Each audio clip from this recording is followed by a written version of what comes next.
To a foster parent that's listening, what is one thing that you find that they are just unaware of, that it's so imperative that they know before even fostering a child, but you find often that they just don't know? Yeah. So there's several things, but the biggest one that I really think is, and because I'm so focused on what happens after these kids age out, Mm-hmm. there are, one, I think foster parents don't know that if they adopt early, their children lose a lot of services, and it drives me crazy. So a Mm-hmm. foster kid is under Medicaid and they're able to get counseling and all of these other things paid for, right? That's part of being in foster care. As soon as they're adopted, if they're adopted before the age of 16, they lose all of those services. Unless your state, certain states do have different types of provisions, but basically you've lost those provisions. There's this mentality, well, they're adopted, they don't have trauma anymore, which is not Mm-mm. true. So one, Wow. I would look at that. What is the timing of the adoption? Is it medically going to help the kid? And I hate that we have to make that decision, right? Yeah. We should just be able to adopt the kids and love them and they should be happy, but financially there are some disadvantages to adopting. The other thing is, as these kids get older, once they hit the age of 14, there's a law called the Family First Prevention Services Act. And that law provides funds for our kids to get help educationally. Mm-hmm. So you can get money for a tutor. If they want to go to college, you can get money for the entrance exams, the test prep. Once they go to college, they can get money for a computer, all of these things. If they want to go to vocational training, there's money set aside for that. And that's from 14 all the way up to age 26 in some states. Most states stop between 21 and 23, just depending. But because earlier it stopped at 18, but we realized, our kids weren't even graduating high school at 18, right? They're mostly graduating late. And so we needed to up that number, like, right, Mm-hmm. the age where they're getting help. But that law that provides these funds, if your state doesn't have a program that's in place, like I live in Indiana and we have a program in place called collaborative care. And as soon as the child starts aging, getting close to aging out, they have the choice to remain a foster child, but they could live independently under these funds with some help getting help for rent and all of these things. They can help you get your driver's license. I had one student who took full advantage of the collaborative care program, and they got him an apartment, a roommate. They got him his driver's license. He decided he didn't want a car, but they got him a motorbike. He's a manager at a Domino's. He's doing great. But that Wow. was because he chose to follow that program.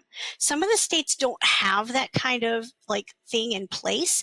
So then Mm-hmm. the kids don't know. And I was reading an article a couple of weeks ago from the Annie Casey Foundation, and the money that's set aside for this act, they said is so underutilized right now.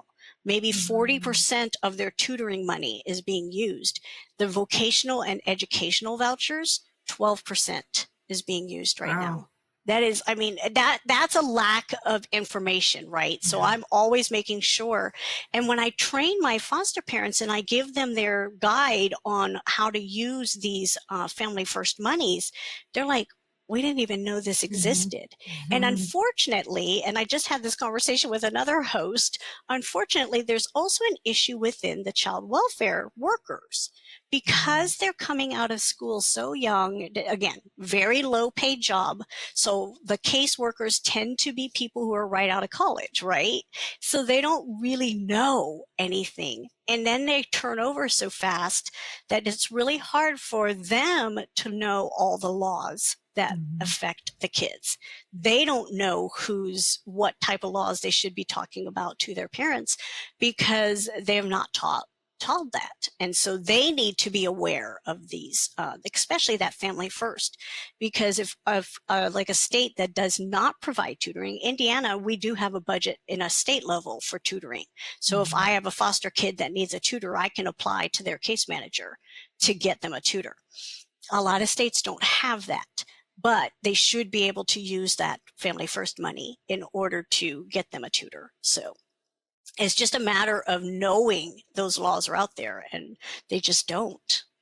Yeah. Wow, that's really good information. Thank you so much for sharing that. I didn't even know that, so that's really good. So we talked about like the 504, the IEP. There's so many different laws that exist for a foster parent that's listening. They're overwhelmed. They don't even know where to start. How do they access this information somewhere like a centralized place where it's in one area where they can just get everything they need? Sort of. So most departments of education within your state will have some subcategory for foster kids. So you should be able to look there. Or if you just put in, let's say you're from Michigan, you put in Michigan foster children, you should be able to go to a page that's going to show you some of these things. But a lot of times you do have to dig. So like I said, when I teach, I have a state contract with Ohio, and I teach an education rights class for them. I dug up all of their paperwork and I give it to the parents when I teach the class, so they have it. There are handbooks out there. It's like there is an ESSA, or Every Student Succeeds handbook for foster parents, but I had to find it, right? So yeah, you may have to do a little bit of digging on your websites. Like, so make Google your friend. Say, like I said, I would start with putting in like Michigan foster care or something like that. The other thing you can do is there is a child welfare information gateway. I think that's how they say it. If you look that up, they have a lot of state resources as well. You can go to a page that will have information based on your state, and I get a lot of information from them as well. Perfect. That's good. I was reading one of your blog posts, and it talked about trauma and you said the IDEA. We already talked about the disabilities that qualify a parent under that. Have you found that parents going through the process of securing these services, that they face like pushback or difficulty a lot? They do. And it's more of, again, it kind of goes back to that funding thing. For whatever reason, the schools are really tight with how they want to apply it. So a lot of times schools will tell them, well, let's try this first. Let's try this first. Let's do this first. That's fine. But what I always tell my parents is, based on the federal law, those types of interventions cannot cause the school to delay doing the evaluation. So if you request an evaluation in writing, and there is proof that the child is not doing well in school because of whatever reason, they can try those interventions, but they still have to start the timeline for the evaluation. Every state has a different timeline. Indiana, it's 50 school days that they have to do the evaluation and call the first team meeting to go over the evaluation results. In Ohio, where I teach, it's an 80-day school day timeline. So that's a whole semester, when you think about that. And so you want to get that request in, and then you need to remind them, that's fine, we can try these, but I still want my child to be evaluated. If the schools continue to push back and say no, there is what's called an independent educational evaluation. And that is part of the federal law. If you feel like the school is not honoring your request and this child needs that evaluation, you can tell the school, well, I want them to have an independent educational evaluation, and the school has to pay for it. So, so there are ways to make sure the school does what it needs to do. Yeah, I think it's all coming down to being an advocate for these children, your children, whether they're foster care or vibrant. Like, we have to advocate for them, because if we're not gonna do it, then who's going to? We have to advocate, and we have to become educated too. Like you said, we have to do the work. We have to do some research and seek out that information. It's there. You'd be surprised how many programs, how many laws, how much stuff there is out there to support you, but you have to do the work. So You do. Absolutely. Yeah. And a lot of the states, and again, that Child Welfare Information Gateway will show these too. A lot of the states also have advocacy programs for foster parents, but you have to know they're there again, Yep. right? You don't always know. So looking for those types of things. When I teach in Ohio, there's two, like there's one called Learning Aid Ohio, and I forget the name of the other one. But if you have like very specific IEP questions, you go to them and they'll answer it. We have one here in Indiana called InSource. Same thing. That is their role, is to answer questions around developmental disabilities and getting educational help. And so there are resources, but again, you have to do the work. You have to be willing to say, my kid needs more. And I'm not just going to rely on the schools to step up. I'm going to step up and get them what they need. And that's really what it comes down to. Can we speak on like mental health and how foster care can have like a significant impact on the mental health of the children who are in the system? Yeah. Yeah. So 80% of kids in foster care have some type of mental health issue, usually fairly severe. And the reason that is because just being removed from their family is a trauma in itself. So if you count that as a trauma, we don't even count, not even counting what happened to them before they were removed. There are children who are removed for bad reasons. Yes, that happens. It's not as big as some of the detractors try and say, but it does happen. We do have some states who still remove children because of poverty rather than trying to help the family in poverty to not have to lose their kids. Again, that's a failing in our society. We tend to be reactive, not proactive. We could save ourselves a lot of money if we were more proactive, but putting that aside, you're going to have kids in foster care no matter what. And so we have to do the best for them. But yes, so they're going to have trauma based on whatever happened. Were they abused? Were they born addicted to drugs? Did their parents drink and do drugs in front of them? Their educational neglect, if they weren't sent to school, they can be removed. Did they live in poverty? Parents lose kids because they lost their job, and that's something to remember, is this could happen to anybody, because one day to the next you don't know what's going to happen. I mean, all these federal workers that are losing their jobs, right? Nobody thought that was going to ever happen, and those federal jobs have really good health care, so now they've lost their health care, their income, everything. So there's a lot of factors that go into what's causing a child to be removed. So all of those factors build up into trauma. Then once they're removed, all of that is still there, right? There's new trauma. They're getting used to a new family. They're getting used to maybe a new school. All of a sudden they have all these caseworkers and therapists and everybody who wants to know their life story, and so these poor kids is just trauma on top of trauma. So all of them do get Medicaid, and so they should have access to therapy. Now, there's lots of different ways to do therapy, right? And what I find is, like here in Indianapolis, there's no problem. You pretty much can find a child therapist.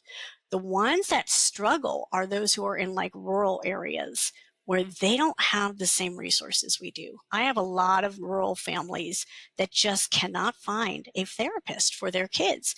And that to me is, that's sad. Well, not just sad, that's scary, right? Yeah. Like, these kids deserve the same resources that they would have if they were in a city.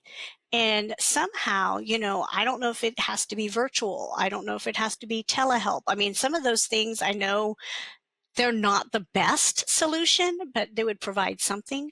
But I do know, I know of a couple of different people who are working on programs for foster parents. They're working on apps to find ways to connect foster parents to more types of resources like that. But we really need to think about these rural settings and what kind of resources they have, because if we don't help the kids early on and get them being able to at least manage their trauma, when they become adults, they're much more likely to have eating disorders, substance abuse, they still might be easily triggered. They tend not to be able to hold a job because they've never dealt with whatever triggers, so they lose their jobs because they either fly off the handle or they shy away from everything. They're not being able to be successful because they didn't deal with that mental health issue early. So yeah, I don't know how to solve the problem of the rurals, but I mean, as much as you can get those kids into the services that they are provided, we need to do that. And we need to just make sure that they're getting the help that they need. And it's, it's hard sometimes. Caregivers want to feel like they're the ones that have to do all the caregiving.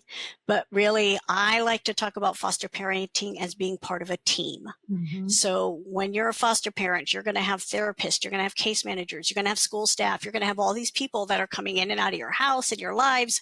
And it's a lot. It can be a lot, but it's all a team with that child in the center of that team. And if we look at it that way and really focus on the kid, I think all of this stuff works its way out a little bit, but we've got to keep that kid in the center. It takes a team and a village, right? Yes. Oh, and yeah. It's okay to ask for help. And I think too, catching the issues in childhood is good. Getting that help and recovery and healing, because it does impact you, even if you are not aware of it in your adult life, if you don't deal with it as soon as possible. So that's so necessary and so important. Can you share any words of advice or encouragement to a parent who's listening today? Yes. We're not going to be perfect. Just like we said, our kids have triggers. We as adults have triggers. And so remember that we're not going to be perfect, and one mistake is not going to ruin your child, right? I mean, we all have those thoughts sometimes, right? Like, oh my gosh, I yelled at them. Now they're going to be, they're going to go out and get 10,000 tattoos and whatever. Right? I mean, I've got a 23-year-old and I still have those thoughts sometimes, like, did I ruin my kid? None of us are perfect, but take care of yourself as a parent. It's like the whole airplane analogy where they tell you to put your mask on first before you put the mask on the child or whoever needs help. You've got to take care of yourself first. So really baby yourself, and it's okay. It's not selfish. I always say it's not selfish, it's self-care, because we can't care for others if our cup is empty. We can't pour into others if our cup is empty. And so we need to make sure that we are keeping ourselves healthy, that we're aware of our own triggers. I mean, there are many. I'm a fight person. So if I'm backed into a corner, my trauma response is fight. And I have to remind myself to walk away sometimes, right? Don't let that mouth open right now, because something's going to come out that I'm going to regret. And we all have those types of triggers. So just be gentle with yourself, be aware, and just take care of yourself, because you've got an important job to do raising kids. And we all can do it really well, but we have to care for ourselves. That's really good. Sharon, thank you so much for the incredible advice, knowledge, and education that you shared on the show today. Where can our community connect with you or learn more about you? The best place to find me is LinkedIn, and it's just Sharon Dunlevy, Dunlevy. And I'm there all the time. I connect with people on LinkedIn. That's my favorite platform. And so that's the best place to find me. Perfect. And to our lovely community, thank you so much for tuning into this episode. Did this help someone out? If it did, please share this with someone else so they can be educated on everything they need to know to help their children. And I will see you in the next episode. Bye.